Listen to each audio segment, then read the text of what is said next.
Hello hi welcome to Kavitri Devi Kannada logs ಚಾನಲ್ಗೆ ಸ್ವಾಗತ. ಎಲ್ಲರೂ ಹೇಗಿದ್ದೀರಾ? ನಾನು ಸೂಪರ್ ಆಗಿದ್ದೀನಿ. ನೀವು ಕೂಡ ಚೆನ್ನಾಗಿದ್ದೀರಾ ಅಂತ ಅನ್ಕೊತೀನಿ. ಬನ್ನಿ, ಇವತ್ತೊಂದು ಒಳ್ಳೆ ವಿಡಿಯೋ ಇದೆ. ಅದೇನು ವಿಡಿಯೋ ಅಂತ ಗೊತ್ತಾಗಬೇಕಾದ್ರೆ ವಿಡಿಯೋನ ಸ್ಕಿಪ್ ಮಾಡದೆ ಕೊನೆವರೆಗೂ ನೋಡಿ. ಹೊಸಬ್ರು ಯಾರಾದರೂ ವಿಡಿಯೋ ನೋಡ್ತಾ ಇದ್ರೆ ಪ್ಲೀಸ್ ನನ್ನ ಚಾನಲ್ ಸಬ್ಸ್ಕ್ರೈಬ್ ಮಾಡಿ.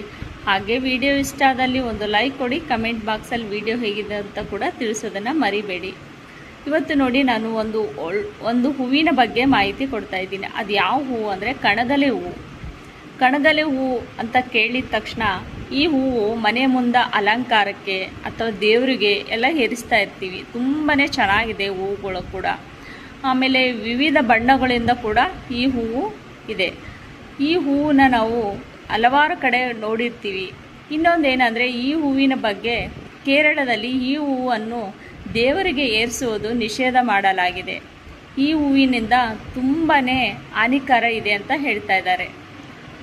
ಹೌದು, ಕಣಗಲೆ ಗಿಡದ ಪ್ರತಿಯೊಂದು ಭಾಗವು ಹೂವು, ಎಲೆ, ಕಾಂಡ ಮತ್ತು ಬೇರು ತೀವ್ರ ವಿಷಕಾರಿಯಾಗಿದೆ. ಈ ಸಸ್ಯವು ಹಾನಿಕರ ಅಂಶಗಳನ್ನು ಒಳಗೊಂಡಿರುತ್ತದೆ.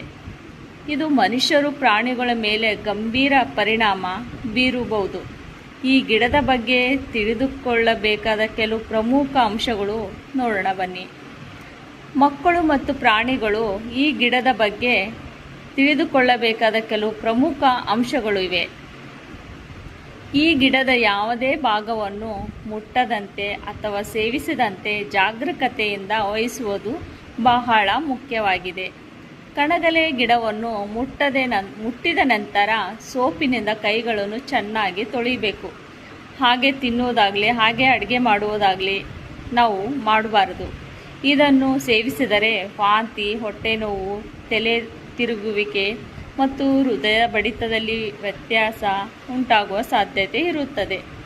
ಒಂದು ವೇಳೆ ಯಾರಾದರೂ ಆಕಸ್ಮಿಕವಾಗಿ ಈ ಗಿಡವನ್ನು ಯಾವುದೇ ಭಾಗವನ್ನು ಸೇವಿಸಿದರೆ ಅಥವಾ ಅಸ್ವಸ್ಥರಾದರಂತೆ ಕಂಡುಬಂದರೆ ಸಮಯ ವ್ಯರ್ಥ ಮಾಡದೆ ತಕ್ಷಣವೇ ಹತ್ತಿರದ ಆಸ್ಪತ್ರೆಗೆ ಹೋಗಿ ವೈದ್ಯಕೀಯ ಚಿಕಿತ್ಸೆ ಪಡೆಯುವುದು ಅಗತ್ಯವಾಗಿದೆ. ಕೇರಳದಲ್ಲಿ ಈ ಸಸ್ಯವನ್ನು ಅರಳಿ ಮತ್ತು ಕಣವೀರಂ ಎಂಬ ಹೆಸರಿನಿಂದ ಕರೆಯಲಾಗುತ್ತದೆ. ಕರ್ನಾಟಕದಲ್ಲಿ ಕಣಗಲೆ ಎನ್ನುವ ಹೆಸರಿನಿಂದ ಕರೆಯಲಾಗುತ್ತದೆ. ಇದನ್ನು ಹೆದ್ದಾರಿಗಳಲ್ಲಿ ಮತ್ತು ಕಡಲ ತೀರಗಳಲ್ಲಿ ಇದನ್ನು ನೈಸರ್ಗಿಕ ಹಸಿರು ಬೇಲಿಯಾಗಿ ಬೆಳೆಯಲಾಗುತ್ತದೆ. ಕಣಗಲೆಯಲ್ಲಿ ವಿವಿಧ ಪ್ರಭೇದಗಳಿವೆ. ಪ್ರತಿಯೊಂದು ವಿಭಿನ್ನ ಬಣ್ಣದ ಹೂಗಳು ಹೊಂದಿರುತ್ತದೆ. ಕಣಗಲೆ ವಿಷದ ಪರಿಣಾಮಗಳು ತಕ್ಷಣಕ್ಕೆ ಗೋಚರಿಸುವುದಿಲ್ಲ. ಕ್ರಮೇಣ ಕಾಣಿಸತೊಡಗುತ್ತದೆ. ಕಣಗಲೆ ವಿಷ ಸೇವನೆಯಿಂದ ವಾಕರಿಕೆ, ಅತಿಸಾರ, ವಾಂತಿ, ದುಂದುಗಳು, ಗೊಂದಲ, ತಲೆ ತಿರುಗುವಿಕೆ, ಹೃದಯದ ಬಡಿತ, ನಿಧಾನ ಹೃದಯದ ಬಡಿತ, ಹೆಚ್ಚಿಗೆ ಈ ಥರ ನಮಗೆ ದೇಹದಲ್ಲಿ ಕಂಡುಬರುತ್ತವೆ. ಅದರಿಂದ ನಾವು ಕಣಗಲೆ ಹೂಗಳಿಂದ ಆದಷ್ಟು ದೂರ ಇರುವುದು ತುಂಬಾ ಒಳ್ಳೆಯದು.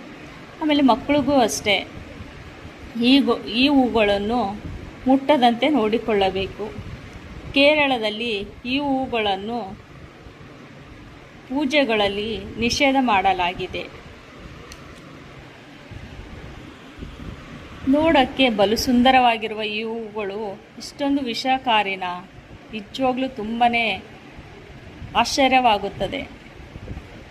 ಅದಕ್ಕೋಸ್ಕರ ನಾವು ಆದಷ್ಟು ಸ್ವಲ್ಪ ಜಾಗರೂಕತೆ ಇರೋದರಿಂದ ತುಂಬಾ ಒಳ್ಳೆಯದು. ಈ ಹೂವುಗಳನ್ನು ಮುಟ್ಟಿದ ತಕ್ಷಣ ನಾವು ಕೈಗಳನ್ನು ತೊಳೆದು ತಿನ್ನುವುದು ಅಥವಾ ಅಡುಗೆ ಮಾಡುವುದು ಏನು ಬೇಕಾದರೂ ಮಾಡ್ಬೋದು.